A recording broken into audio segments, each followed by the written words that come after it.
আজকে তো শেষ, এই বিষয়ে আপনারা আপুরা একটু কিছু বলতে হবে। ষষ্ঠ রাজশাহী মেলার আজকে শেষ দিন। এই যে লেখক, পাঠক এবং ক্রেতাদের যে এই প্রাণবন্ত আড্ডা এবং মিলন মেলার জায়গা, এটা খুবই দারুণ একটা অনুভূতির বহিঃপ্রকাশ। রাজশাহীতে আসলে গতানুগতিকভাবে অনেক বইমেলাই হয়, কিন্তু রাজশাহী বইমেলা এই শিরোনামে যেই বইমেলাটি হয় একদম অন্য অন্য বইমেলার চেয়ে ভিন্ন।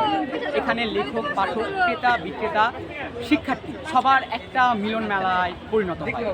তো খুবই ভালো লাগছে আমাদের মেলাতে, এবং আমরা চাইবো প্রতি বছর আমাদের রাজশাহীতে এরকম মেলা আরও বড় পরিসরে এবং দীর্ঘ সময় ধরে হোক, এটাই কাম্য।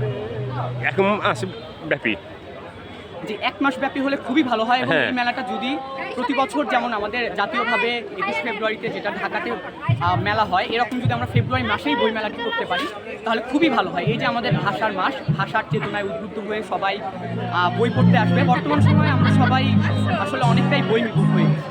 তো আমরা চাইবো এই মেলার মাধ্যমে হলেও সবাই আমাদের ইতিহাস, ঐতিহ্য, সংস্কৃতি এগুলা জানবে, বই পড়বে।